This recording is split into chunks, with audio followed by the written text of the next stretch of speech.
आज से 450 करोड़ साल पहले सौर मंडल में एक नई ग्रह बनी है जिसका नाम इंसान नाम के प्राणी 450 करोड़ साल बाद अर्थ यानी धरती रखने वाले हैं। जब धरती नई बनी थी तब एक वक्त ऐसा था जब कोई चांद नहीं हुआ करता था, पर कुछ वक्त बाद ही एक इत्तेफाक हुआ जिसने सब कुछ बदल दिया। आज से 450 करोड़ साल पहले धरती अकेले ही सूरज का चक्कर लगाती थी, पर एक दिन अंतरिक्ष के इस अनंत फैलाव के कहीं बीच में से एक मंगल ग्रह के साइज का एक ग्रह धरती से टकराया और उसके बाद धरती के कुछ टुकड़े हो गए और वो टुकड़े धरती से अलग हो गए और अंतरिक्ष में चली गई। पर धरती की गुरुत्वाकर्षण बल इतनी थी कि इसने इन टुकड़ों को अपने तरफ टान लिया और उसके बाद कुछ सालों के अंदर ही ये सारे टुकड़े मिलकर एक गोला बन गए। ये एक ऐसी घटना थी जब एक भयानक घटना ने एक ऐसी चीज को जन्म दिया जो कि बड़ा ही सुंदर था, बड़ा ही खूबसूरत था। धरती का भाई मून यानी चंदा मामा का जन्म हुआ। उसके कुछ सालों बाद ही धरती पर जीवन पनपने लगा। इसलिए कुछ साइंटिस्ट्स के थ्योरीज ये भी कहते हैं कि चांद के बनने के चलते ही धरती पर जीवन शुरू हुआ। अगर ये नहीं बनता तो शायद कभी धरती पर जीवन शुरू ही नहीं होता। पर कैसे चांद के चलते ही जीवन है, ये क्यों,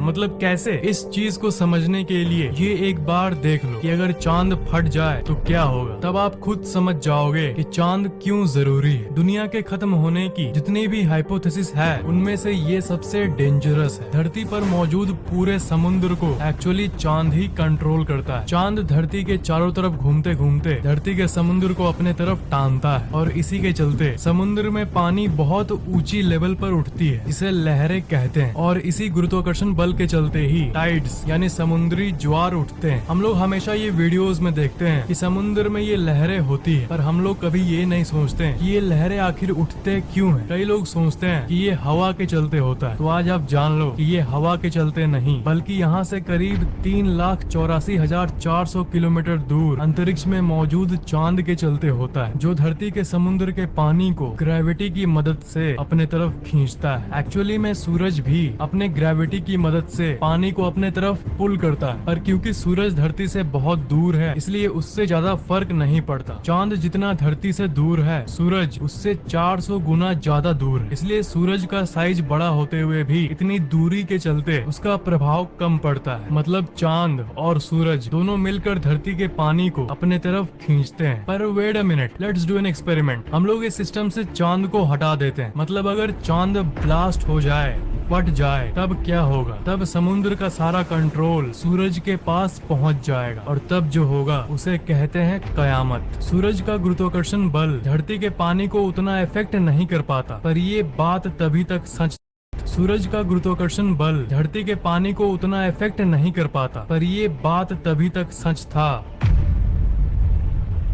पर अब चांद फट गया है। धरती पर अचानक से ऊंची लहरें उठना शुरू हो गई। ऊंची मतलब बहुत ऊंची। सिर्फ 1 मिनट बाद ही दानव जैसे लहरें, सुनामी और टॉर्नेडो पूरी दुनिया की कोस्ट लाइन में आनी शुरू हो गई। सब लोग पैनिक में। 5 मिनट बाद, सिर्फ 5 मिनट में ही धरती के जितने भी समुद्र तट हैं और धरती के जितने भी आइलैंड हैं सब पानी से पूरी तरह से ढक चुके हैं। समुद्री एरिया से जुड़ी हुई सारे जगहों के सारे लोग उनके शहर के अंत को देख रहे हैं। वो कयामत को अपने आँखों से देख रहे हैं। 1 घंटे बाद समुद्र के सामने वाली शहरें अब समुद्र के नीचे आ गई, पर अभी अचानक से ये सुनामी और हाहाकार शांत हो गई। मतलब पानी की लेवल ने अपने आप को बैलेंस कर लिया। तो इसका मतलब ये है कि चांद के गायब होने के बाद ये हाहाकार सिर्फ थोड़ी देर के लिए ही होगा, पर इस 1 घंटे की घटना के चलते ही धरती अब पहले जैसी बिल्कुल भी नहीं रहेगी। 24 घंटे बाद रात में चांद दिखता था जिस पर इंसान कभी ध्यान भी नहीं देते थे, पर अब जब चांद जा चुका है, पर अब जब चांद है ही नहीं, तब लोग आसमान में चांद को ढूंढ रहे हैं। ये कहा जाता है ना कि जब कोई चीज चली जाती है तभी हमें उसकी वैल्यू पता चलती है। एक और बहुत ही भयंकर चीज हुई। आप सबको पता ही होगा कि जब चांद था तब धरती ऐसे 23.5 डिग्री पर घूमती थी, ऐसे टेढ़े एक्सिस में घूमती थी और चांद धरती को इस पोजीशन में होल्ड करता था। पर अब जब चांद नहीं रहा इसलिए धरती एक्चुअली में कंट्रोल खो हो चुकी है और बहुत भयंकर तरीके से शेक कर रही है। और इसी के चलते धरती पर हर एक घंटे सीजन बदलने वाली है। अभी अचानक से धरती पे जहाँ लोग गर्मी के मारे मर रहे थे वहाँ बर्फ गिरने लगी, और जहाँ बर्फ गिरती थी वहाँ कपकपाती धूप उग गई। नॉर्थ पोल और अंटार्कटिका जो कि धरती का वो रीजन है जो कि ठंडा रहता है, वहाँ अब कपकपाती धूप निकल चुकी है। कश्मीर में जहाँ ठंड था वहाँ पर तापमान दिल्ली की गर्मी से भी ज्यादा हो चुका है, और दिल्ली में और बंगाल में बर्फ गिरने लगा है। ये सब इसलिए हो रहा है क्योंकि धरती अपने ही एक्सिस में शेक कर रही है। बिना चांद के सौर मंडल के बाकी ग्रह और सूरज पर तो कोई प्रभाव नहीं पड़ा, और धरती सूरज का चक्कर नॉर्मली लगा रही है, पर बिना चांद के वो अपने एक्सिस में ही डगमगा रही है। इसलिए हर एक मिनट सीजन बदल रहे हैं। अब सीजन यानी ऋतु नाम की कोई चीज नहीं रही। हर एक घंटे टेम्परेचर बहुत ही भयानक तरीके से ऊपर नीचे हो रही है। अभी आधे घंटे पहले तापमान 20 डिग्री सेल्सियस था, तो अभी एक घंटे बाद ही वो 50 हो गया। धरती के इसी शेक के चलते हर एक सेकंड धरती पे कहीं न कहीं भूकंप आ रहे हैं। इसी शेक के चलते धरती के जितने भी ज्वालामुखी थे वो सब अब एक्टिव हो चुके हैं। इस अजीब कंडीशन के चलते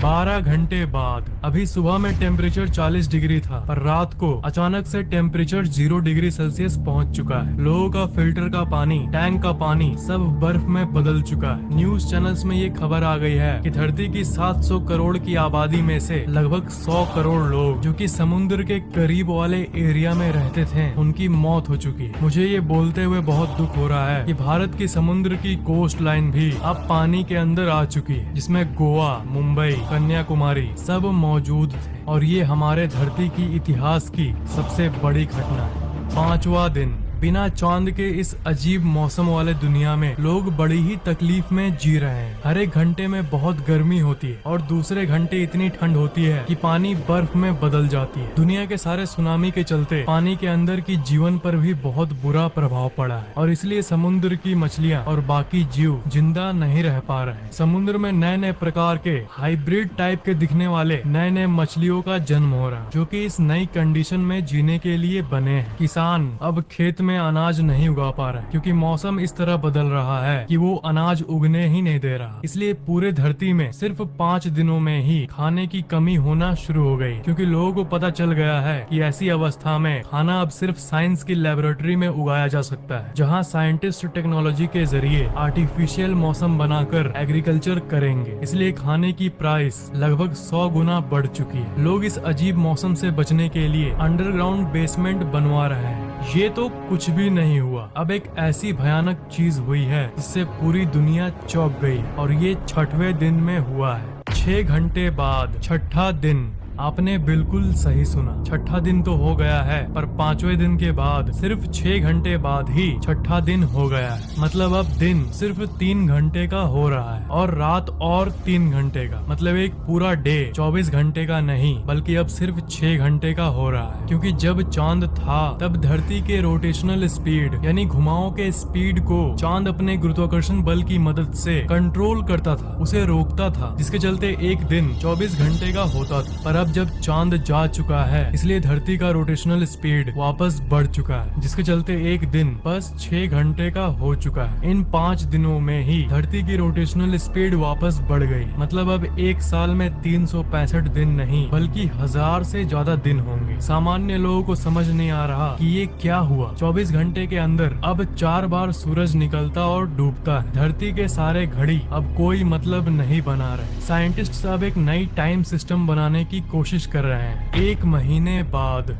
हाँ, पर ये हमारा हमेशा वाला 1 महीना नहीं है। एक दिन यानी 24 घंटे इंटू 30 दिन मतलब 720 घंटे वाला महीना नहीं बल्कि 6 घंटे इंटू 30 मतलब 180 घंटे वाला महीना है। यानी यानी 1 महीना अब सिर्फ 7 दिन होता है। इंसान धीरे धीरे इस अजीब मौसम और अजीब समय वाले इस दुनिया में अब हैबिचुएट हो चुके हैं। इस घटना से इंसान खत्म तो नहीं हुए, क्योंकि लोग जीने का अलग अलग तरीका निकाल लिए हैं, पर पूरी दुनिया अब बदल चुकी है और इंसान उन परफेक्ट दिनों को सोचकर रो रहे हैं जब दिन 24 घंटे का हुआ करता था। इतने अच्छे सिस्टम में खूबसूरत मौसम हुआ करता था, गर्मी, ठंडा, वसंत, पर अब इंसानों के लिए वो खूबसूरत दिन अब इतिहास बन चुका है। अब स्कूल के हिस्ट्री बुक में ये प्रिंट किया जा रहा है कि पहले एक दिन में 24 घंटे हुआ करता था और एक साल में 365 दिन।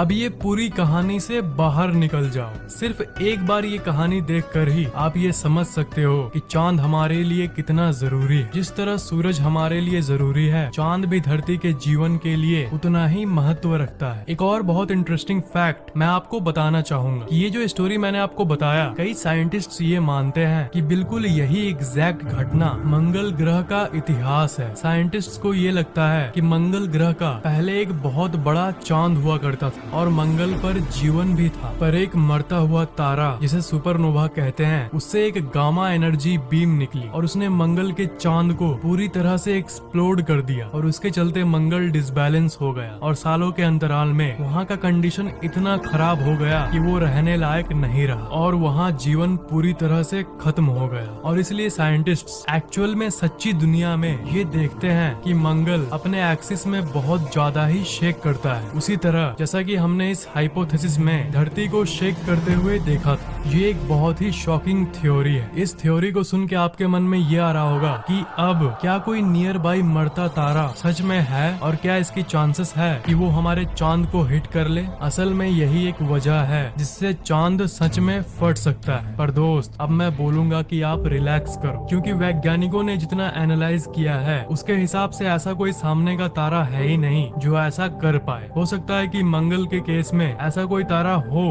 पर अभी 21st सेंचुरी में 21वीं सदी में ऐसा कोई तारा नहीं है जहां से गामा एनर्जी निकले। सूरज के बाद जो सबसे नजदीकी तारा है उसका नाम है अल्फा सेंटोरी, जो कि धरती से 4.3 प्रकाश वर्ष दूर है और वो परफेक्टली जिंदा और एक्टिव तारा है जिससे कोई खतरा नहीं है और वो फ्यूचर में मरेगा भी तब भी उससे कोई गामा रे बर्स्ट तो नहीं निकलेगा। मतलब ऐसी कोई घटना सच में होना तो ना के बराबर है। पर इस हाइपोथेसिस से आपको चांद का महत्व तो पता चल गया होगा और आशा करता हूँ आप बहुत एंटरटेन भी हुए होंगे। आपको ये वीडियो कैसा लगा नीचे कमेंट जरूर करना।